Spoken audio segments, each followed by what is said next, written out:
আমরা এই ট্রমা হসপিটালে আমি কনসালটেন্ট হিসেবে প্রতি বৃহস্পতিবার আসে oral cancer, mandibular fracture, maxillary fracture এবং যত সব জটিল সমস্যার অপারেশন, টিউমার, অ্যামুলোব্লাস্টোমা, ওকেসি, সব টিউমারের অপারেশন আমরা করে থাকি সাধারণত।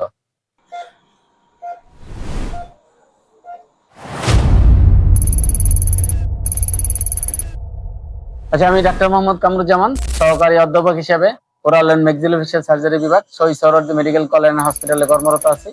আজকের এই পেশেন্টটা সাধারণত ফিজিক্যাল ডাক্তার হিসেবে ওর বাম পাশের অ্যাঙ্গেল অফ দ্য ম্যান্ডিবলে ফ্র্যাকচার হয়ে গেছে। তার এই অপারেশনটা আমরা সপ্তাহে অনেক কমে করে দিচ্ছি। এই ফিজিক্যাল ডাসেল গুলো সাধারণত এই ফ্র্যাকচার অফ ম্যান্ডিবল গুলো সাধারণত অনেকভাবে হতে পারে। Road traffic accident, fall from height and physical tussle. এই ম্যান্ডিবলে সাধারণত ফ্র্যাকচার গুলো এই অ্যাঙ্গেল অফ দ্য ম্যান্ডিবলে হয়ে থাকে।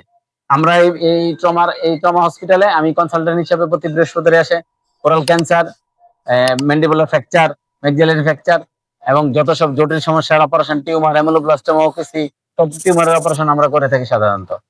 আর আজকের এই পেশেন্টের এই অপারেশনটা এখানে আমরা ইন্টারোরালি পেশেন্টের জন্য ফিজিক্যাল এক্সট্রাওরালি কোনো স্কারিং দাগ টাগ না থাকে, ইন্টারোরালি আমরা এই অপারেশনটা করে দিছি।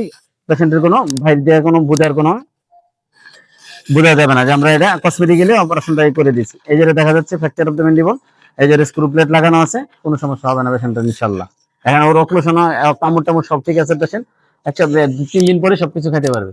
এই যে এক্সরেতে দেখা যাচ্ছে পেশেন্টের এই যে লেফট অ্যাঙ্গেল অফ দ্য ম্যান্ডিবলে এই পেশেন্টের এই ফ্র্যাকচার। এই যে ফিজিক্যাল ডাসেলটা মারামারি কেস, এটা ওই পেশেন্টের ব্রেনেও সমস্যা হয়েছিল। আমরা এই পেশেন্টের এখন অক্লুশন এই অপারেশনটা করে দিয়েছি। ইনশাআল্লাহ সে ভালো হবে, খাওয়া দাওয়া করতে পারবে এবং সুস্থ হয়ে উঠবে। Thank you. Comilla trauma centre, আপনার স্বাস্থ্য সঙ্গী, সব সময় আপনার পাশে।